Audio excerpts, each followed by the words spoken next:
ನಮಸ್ಕಾರ, ಗೌಡ್ತೀಸ್ ಅಡುಗೆ ಮನೆಗೆ ಸ್ವಾಗತ. ನಾನಿವತ್ತು ಸ್ಪೈಸಿಯಾಗಿರೋ ರೆಡ್ ಚಿಕನ್ ರೆಸಿಪಿ ಹೇಗೆ ಮಾಡೋದು ಅಂತ ಹೇಳ್ಕೊಡ್ತಿದ್ದೀನಿ, ಬನ್ನಿ ನೋಡೋಣ. ಮೊದಲು ಕಡಾಯಿಗೆ ಸ್ವಲ್ಪ ಎಣ್ಣೆನ ಹಾಕಿ ಬಿಸಿ ಆದಮೇಲೆ ಅದಕ್ಕೆ ಸಣ್ಣದಾಗಿ ಕಟ್ ಮಾಡ್ಕೊಂಡಿರೋ ಈರುಳ್ಳಿನ ಸೇರಿಸಿ ಚೆನ್ನಾಗಿ ಫ್ರೈ ಮಾಡ್ಕೊಳ್ಳಿ. ಈ ರೆಸಿಪಿ ನೀವು ಚಪಾತಿ ಜೊತೆಗೆ, ಹಾಗೆ ರೊಟ್ಟಿ, ದೋಸೆ, ಹಾಗೆ ಅನ್ನದ ಜೊತೆ ಕೂಡ ನೀವು ತಿನ್ಬೋದು. ತುಂಬಾ ಟೇಸ್ಟಿಯಾಗಿರುತ್ತೆ. ಈ ರೆಸಿಪಿ ನನ್ನ ಅಜ್ಜಿ ಹೇಳ್ಕೊಟ್ಟಿದ್ದು ನನಗೆ. ಯಾರೆಲ್ಲ ಸ್ಪೈಸಿ ಇಷ್ಟಪಡ್ತೀರಾ ಈ ರೆಸಿಪಿ ಮಸ್ಟ್ ಟ್ರೈ. ಈರುಳ್ಳಿ ಈಗ ಫ್ರೈ ಆಗಿದೆ, ನಾನು ಚಿಕನನ್ನು ಹಾಕ್ತಿದ್ದೀನಿ. ಇಲ್ಲಿ ನಾನು 1 kg ಚಿಕನ್ ತೊಗೊಂಡಿದ್ದೀನಿ.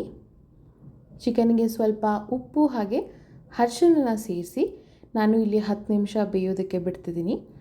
ಈಗ ನಾವು ಇದಕ್ಕೆ ಮಸಾಲೆನ ರೆಡಿ ಮಾಡ್ಕೊಳ್ಳೋಣ.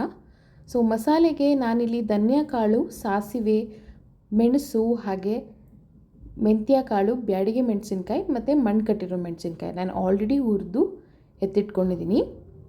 ಮಿಕ್ಸಿ ಜಾರ್ಗೆ ಇದನ್ನೆಲ್ಲ ಸೇರಿಸಿ ನಾನು ಒಟ್ಟಿಗೆ ರುಬ್ಕೊಳ್ತಾ ಇದ್ದೀನಿ.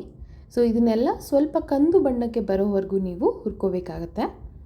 ಇದೆಲ್ಲ ಎಷ್ಟೆಷ್ಟು ಹಾಕಬೇಕು ಅಂತ ನಾನು ಕ್ಯಾಪ್ಷನಲ್ಲಿ ಮೆನ್ಷನ್ ಮಾಡಿರ್ತೀನಿ, ನೋಡ್ಕೊಳ್ಳಿ.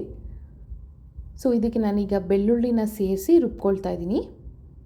ತುಂಬ ಫೈನ್ ಪೇಸ್ಟ್ ಮಾಡಬಾರ್ದು, ಸ್ವಲ್ಪ ತರಿಯಾಗಿ ಇದನ್ನು ನಾವು ಪೇಸ್ಟ್ ಮಾಡ್ಕೊಬೇಕಾಗತ್ತೆ. ಆದಮೇಲೆ ಇದು ಹೀಗೆ ಕಾಣುತ್ತೆ.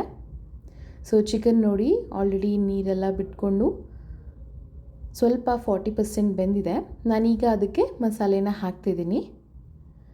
ಮಸಾಲೆನ ಸೇರಿಸಿ ಜಾಸ್ತಿ ನೀರು ಹಾಕೋಬಾರ್ದು, ನಾನಿಲ್ಲಿ ಜಾರ್ ತೊಳೆದಿರೋ ನೀರನ್ನ ಸೇರಿಸಿದ್ದೀನಿ ಅಷ್ಟೇ.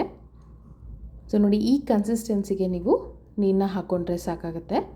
ಇದು ನಿಮಗೆ ಸೆಮಿ ಗ್ರೇವಿ ಬರುತ್ತೆ. ಇದ್ರ ಜೊತೆಗೆ ನಾನೀಗ ಒಂದು ಮೀಡಿಯಮ್ ಸೈಜ್ ಟೊಮ್ಯಾಟೊನ ಸೇರಿಸಿ ಇದನ್ನು ಅಟ್ಲೀಸ್ಟ್ 15 to 20 ಮಿನಿಟ್ಸ್ ಬೇಯೋದಕ್ಕೆ ಬಿಡ್ತಾ ಇದ್ದೀನಿ. ಇದು ಚೆನ್ನಾಗಿ ಬೆಂದರೆ ಚಿಕನ್ ಸಾಫ್ಟ್ ಆಗುತ್ತೆ. ಆವಾಗ ಇದು ಮಸಾಲೆ ಕೂಡ ಅದಕ್ಕೆಲ್ಲ ಚೆನ್ನಾಗಿ ಇಟ್ಕೊಂಡಿರುತ್ತೆ.